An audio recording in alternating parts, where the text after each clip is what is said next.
A expressão purificação de karma tem um sentido bem preciso, bem peculiar dentro do budismo. A gente precisa entender o que é purificar karma e as várias formas que há de purificar karma.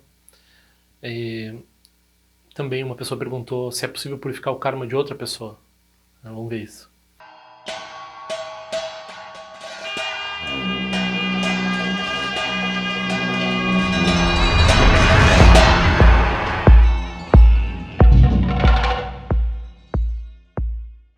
Então, karma é uma reflexão, é uma doutrina budista essencial.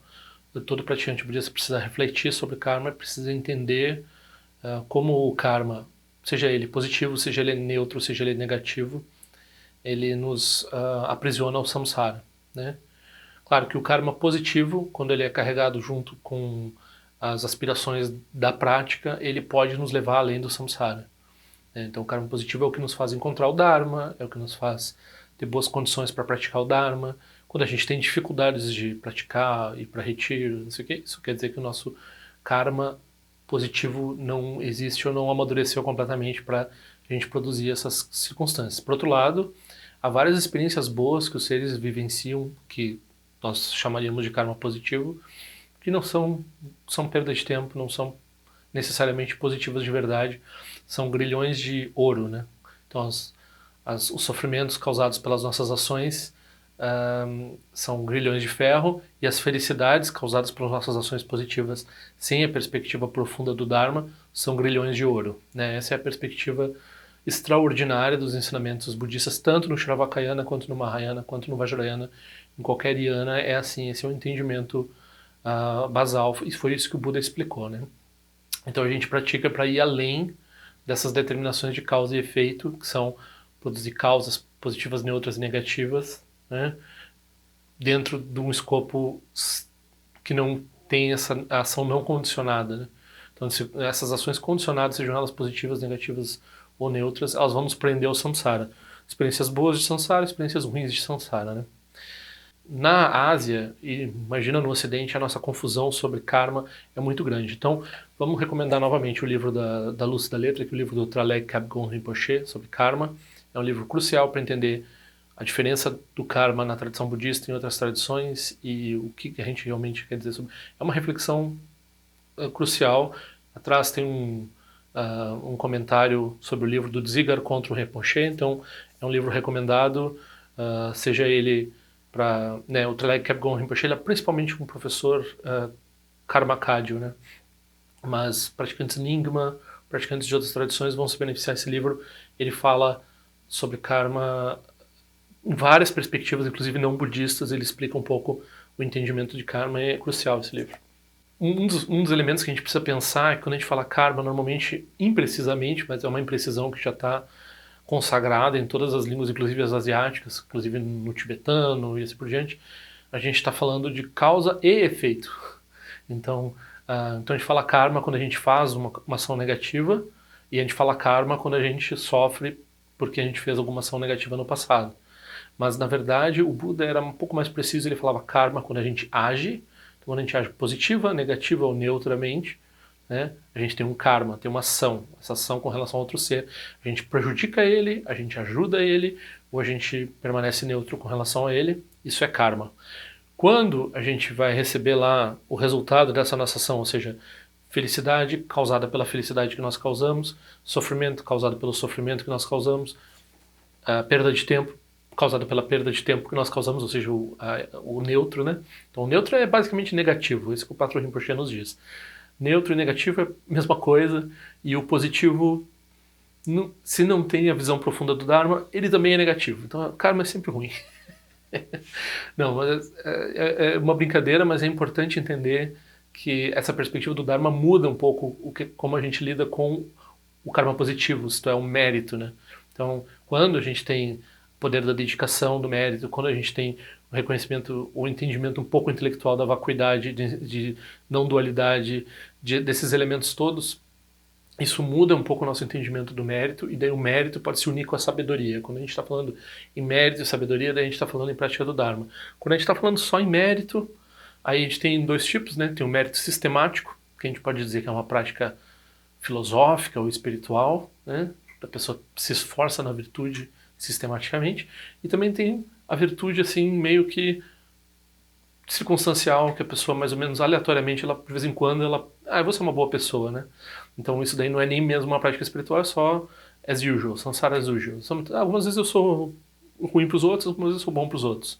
Quando a pessoa se esforça sistematicamente, daí ela é um praticante espiritual ou filosófico, né? Tem um esforço na ética, e quando ela pratica sistematicamente com o entendimento da ausência de eu, com o entendimento de vacuidade, com dedicação de mérito, com a perspectiva espiritual, com a noção de iluminação no final e assim por diante, daí ela está praticando o Dharma do Buda, né?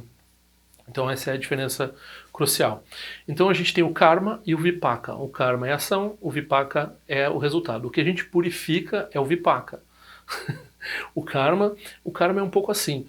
A gente é sempre livre para agir. Claro que certas circunstâncias vão nos levar a manifestar os hábitos.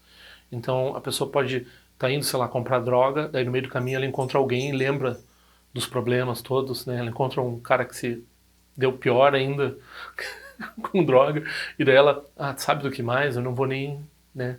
Então ela teve um mérito ali naquele momento que salvou ela de ir lá dar dinheiro pro traficante, alimentar a violência urbana e prejudicar o próprio corpo e assim por diante, né?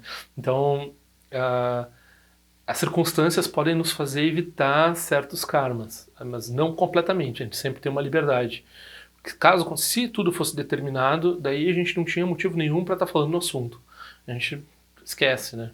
Então, a gente tem aqui um poder de colocar essa capacidade de essa abertura para poder trabalhar com as ações e melhorar as ações e melhorar o karma e assim agir melhor, e produzir mérito, e misturar com sabedoria e produzir a prática do Dharma. Ou, se não isso, pelo menos melhorar nossas circunstâncias, né, de forma condicionada, né, que é o que algumas vezes a gente é capaz, no máximo, ou nem isso, né, pelo menos não piorar a situação, né. Então, o que acontece normalmente é quando surge o vipaka, o sofrimento se abate sobre nós, né, a gente sofre de alguma forma por uma causa externa, aparentemente externa, né. Então essa causa, alguém nos rouba, ou aparece uma doença, ou alguém atira na gente, ou alguém fala mal de nós e nós descobrimos e ficamos com raiva, e assim por diante. Quando essas circunstâncias se manifestam na nossa direção, a gente tem uma janela de oportunidade aqui para não repetir o hábito de produzir mais karmas e de continuar essa situação para sempre, né? Proliferar o samsara, né? Então a gente tem a opção de não proliferar o samsara e a gente pode aproveitar essa janela. Então isso é a primeira purificação. A primeira purificação é passar pelo vipaka. O vipaka vem, né? Ou seja, o resultado do karma, o sofrimento, né? Ou a felicidade quando o karma for positivo, né? Então o resultado vem e a gente purifica. Como é que a gente purifica? A gente purifica não agindo pior, não agindo negativamente. E no caso do karma positivo, a gente purifica o quê? Lembrando do Dharma. Lembrando que quando as coisas estão indo bem, isso é impermanente, isso não é profundo, isso precisa ter a visão do Dharma aí dentro. A gente aproveita bem as circunstâncias positivas para gerar mais circunstâncias positivas e para nos associarmos mais ao Dharma, ao que é profundo e assim por diante, né?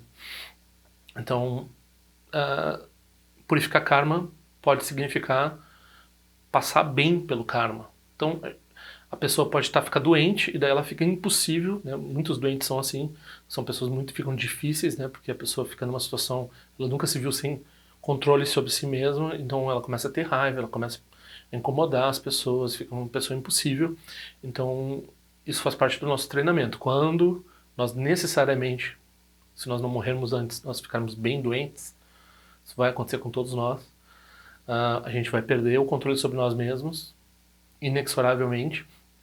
Então, nesse momento, como é que eu vou agir? Eu vou agir piorando a vida das pessoas ao meu redor, ou vou agir melhor do que isso, né? Então, aqui é uma oportunidade de purificar a karma, quando a pessoa sofre e não piora a situação dela, o que quer dizer piorar a situação dos outros ao redor, ela está purificando o karma, ela vai passar por aquele sofrimento, e aquele sofrimento é impermanente, vai terminar, né? Então essa é a melhor coisa do karma, que o karma pode ser purificado, mesmo passando pelo vipaka, né? Passando pelo sofrimento causado pelo karma. Então, isso, a pergunta normal aqui é assim, então, já que eu tenho karma, vou ir atrás do sofrimento. Aí eu estou purificando, né? Não, isso não é masoquismo.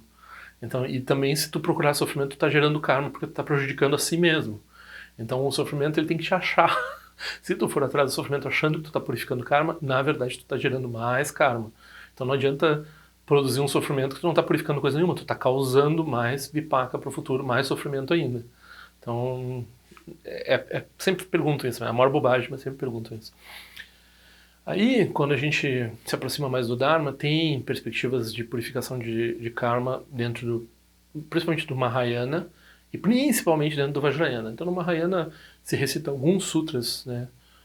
Os Prajnaparamita, tem alguns sutras, Arya Sangata Sutra, muito importante para a purificação de karma. Então, a pessoa recita esses sutras e, através da interdependência, né? Então, uma coisa que pode acontecer, por exemplo, é que devido aos nossos méritos com relação ao Dharma, o que se manifestaria como uma dor, um sofrimento muito intenso, ele pode se transformar num sofrimento mais aceitável. Então, a incomodação pode ainda surgir, mas ela surge em meio a causas e circunstâncias em meio a circunstâncias que podem diminuir, a melhorar a situação, né? Então, é uma coisa a pessoa ter sede e demorar para encontrar água e a água não ser tão boa, mas tudo bem, ou a pessoa ter sede num lugar em que não vai ter acesso à água, ela vai acabar morrendo de sede. Então, uma coisa é a pessoa ter uma dor de cabeça e encontrar remédio, outra coisa é a pessoa ter dor de cabeça e não ter acesso a remédio, ou um médico, ou enfim. Então, quando a pessoa tem circunstâncias positivas gerais, o vipaka se manifesta, mas o vipaka se manifesta, pode se manifestar de forma mais esparsa, ou mais menos intensa, ou de uma forma mais menos impactante, né? Então essa é uma das funções de gerar mérito. Então, a gente vai gerando mérito e daí quando as circunstâncias ruins vêm, não só a gente tem circunstâncias externas melhores, como a gente tem circunstâncias internas. Então quando a gente sabe o Dharma, o sofrimento tem outra cara. O sofrimento ele já vem assim, isso é normal, isso acontece. Você não gera um desespero adicional porque ela está sofrendo.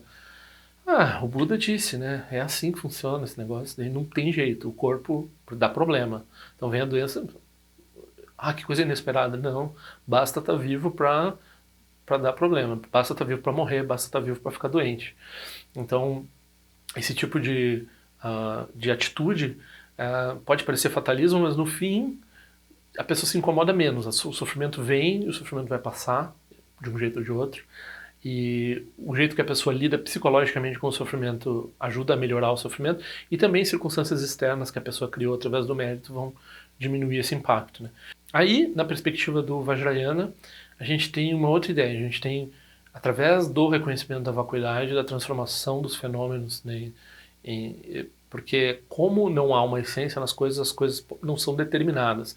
Como elas não são determinadas, as causas e efeitos, elas se rompem a cadeia de causas e efeitos, né? Então, através de realizações muito profundas de vacuidade e de não dualidade, a gente pode purificar o karma. A gente pode não vivenciar da forma, né, necessária, usual, que o karma é inexorável. Então, a gente produz uma ação negativa, aí o resultado negativo vai surgir. Com a vacuidade, o resultado negativo ele é vazio, ele não tem essência. Então, o resultado negativo ele não é experimentado como qualquer coisa diferente de vacuidade, a própria vacuidade. Então, externamente as pessoas vão achar que você está sofrendo igual, mas por dentro é diferente. Um bodhisattva está passando por, né, perder uma perna e uma pessoa que nem eu, você perder um membro, né? A gente vai ter uma perspectiva diferente sobre isso. Então esse reconhecimento da vacuidade vai nos impedir de sofrer o vipaka da forma total dele, né? E em algum sentido você pode dizer que o vipaka não vai se manifestar. Então há uma purificação completa. Mas então, eu não tenho essa realização. Quer dizer, como é que eu vou fazer para a prática do Vajrayana se eu não tenho uma realização completa da vacuidade e eu não tenho essa não dualidade, esses aspectos todos? Bom, daí a gente tem o poder do suporte. Então tem dois aspectos no poder do suporte, né? Então, por exemplo, numa deidade normal, a gente pode através do relacionamento com a prática, ela é a nossa natureza de Buda. Então a gente vai pedindo, ou a gente vai fazendo brotar essa bodhicitta na nossa natureza de Buda, através da nossa natureza de Buda, e que a gente representa na forma dessa deidade externa, e essa deidade externa ela pode impedir, pelo menos, que o vipaka mais grosseiro, que vai impedir você de praticar, que vai impedir você de seguir no caminho do Dharma. Então ela oculta, ela deixa para mais tarde, quando você tiver possibilidade de... Você tem uma pessoa, né, cedo ou tarde você vai se ver com os resultados do seu karma, mas melhor tarde, quando você estiver melhor preparado. Então, a sua natureza de Buda, na forma da deidade, ela vai impor essa barreira de proteção com relação aos karmas muito difíceis, para eles não surgirem de forma que impeçam a tua prática espiritual, né? Então, aqui também, quando a gente está falando nisso, todo o aspecto de interdependência positiva com a tradição, com a linhagem, com os Budas, com os Bodhisattvas e assim por diante, vai nos levar nesse sentido. Então, claro, prática de sadhana, mas também qualquer prática devocional com relação ao lama, qualquer prática devocional de qualquer tipo. Daí, dentro disso, a gente tem o suporte particularmente especial, no caso do karma, que é a figura do Vajrasattva, que é uma união dos 5 Budas das 5 famílias, né? Os 5 Tathagatas. Então, ele é uma prática vajrayana explicitamente elaborada, ou que surgiu da nossa natureza de Buda, para a gente purificar o karma. Então, essa prática eu não posso falar os detalhes dela, não posso explicar ela, porque a pessoa precisa ter uma iniciação para fazer essa prática, né? Então, através dessa prática, quando a pessoa encontra um professor e aprende essa prática, muito rapidamente, que isso não é questão de semanas, mas é muito rapidamente em termos de muitas milhões de vidas, né? Quer dizer, muito rapidamente, porque demora alguns anos só de prática, a pessoa pode, de prática focada e intensa, a pessoa consegue reduzir imensamente o karma dela. Então, também as outras práticas como a Kshobi e assim por diante, que são nessa direção, mas tradicionalmente a gente faz Vajrasattva, e o motivo principal é porque o karma, né, ele nos impede de... O karma negativo e o karma positivo sem sabedoria, e o karma neutro, que é negativo, na verdade, também, eles nos impedem de ouvir o Dharma. Então, eles nos impedem de praticar o Dharma, o karma, ele nos prejudica, né? Se a gente está ouvindo, poderia ouvir melhor, né? Se a gente está, né, a gente poderia estar numa circunstância melhor para receber ensinamentos e assim por diante. Então, a purificar o karma, a gente faz isso com uma medida de se aproximar do Dharma, e também com uma medida de ser capaz de beneficiar os outros. Porque nesse momento a gente está com esses obstáculos, com esses impedimentos todos que nos atrapalham o tempo todo, e daí a gente não consegue ser eficaz, eficiente na ajuda dos outros. Então a gente purifica o karma para fazer isso.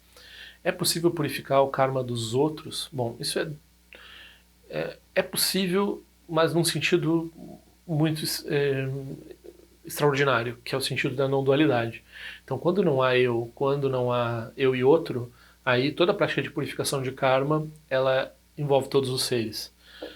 Isso quer dizer que os seres vão purificar o karma deles? Depende dos méritos específicos deles. Então você vai se tornar, você mesmo, através da sua prática, vai se tornar um poder de apoio para os outros, com relação aos karmas deles, né? Então pode ser que alguém... Eu tenho essa experiência muito fortemente com a figura do Shakdo Rinpoche e outros professores, que quando, algumas vezes eu vou praticar uma não virtude, eu tenho esse mérito de lembrar deles. Então, é como se eles estivessem olhando o que eu estou fazendo, mas eles não estão olhando porque são oniscientes, mas não é que estejam olhando, né? É que a própria lembrança deles diz, não, mas não sou esse que faz isso. Eu não sou dessa família, não sou desse tipo, não vou fazer isso. Então isso nos protege. Com a nossa prática nós podemos, então, nos tornar esse tipo de exemplo. E quando a gente chegar nesse ponto, não vai agir mais negativamente, pelo menos, né, a gente não vai dizer sempre, mas, porque a gente não é um ser, nem no caso do Buda é assim, que senão todos os seres estariam iluminados já, né? Então nós ainda estamos produzindo karma, então o poder do Buda de nos ajudar depende do nosso mérito. Mas se em uma circunstância alguém já não cometer uma não virtude, ou cometer essa não virtude com menos intensidade, prejudicando menos o ser. Então, na medida que nós estamos produzindo esse tipo de mudança na mente do outro ser, ou não é que nós estejamos produzindo, mas nós estamos na interdependência dessa mudança, estamos presentes ali, então isso é um mérito nosso, isso é um mérito do ser, que nós estamos partilhando através dessa interdependência com a linhagem, e ele vai se prejudicar menos, e nós vamos nos beneficiar, nós vamos gerar mérito, então tudo isso é muito bom. E com relação aos vipakas, aos resultados, daí, novamente, a gente pode criar circunstâncias onde a gente faz isso com, né, todo mundo que a gente conhece, com os filhos e assim por diante. A gente cria circunstâncias onde o ser não vai botar o dedinho na tomada. Então o vipaka dele agora não vai se manifestar. Ele está quase querendo ser eletrocutado, né? Agora essas tomadas novas não tem mais esse problema tanto, né? Mas enfim, a gente protege o ser da melhor forma possível. Não vem vipaka ainda. O vipaka vem depois, a gente oculta o karma, né? O máximo possível. A gente faz isso o tempo todo, a gente protege os seres que a gente tem essa afinidade maior, né? A gente tem que ser assim com todos os seres, sem distinção, através da prática da equanimidade. Então eu recomendo muito, né? Então estudar o karma, né? Novamente eu recomendo o livro do Tralek Kyabgon Rinpoche. Esse livro me ajudou bastante a compreender karma e eu recomendei ele para muita gente já. Recomendei antes dele ser traduzido, eu já estava recomendando ele. Esse autor, ele é um autor... eu já vi a Shakdu Kandra elogiando ele muito. Ele é um autor, é um grande Rinpoche.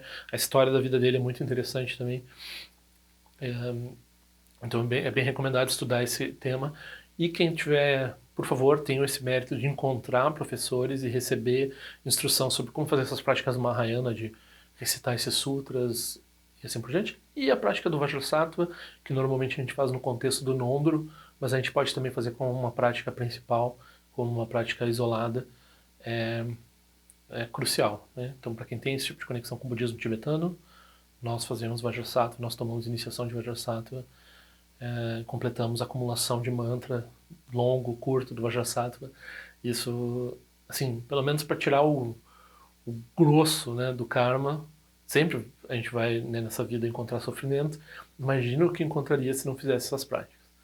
Então, vamos se proteger.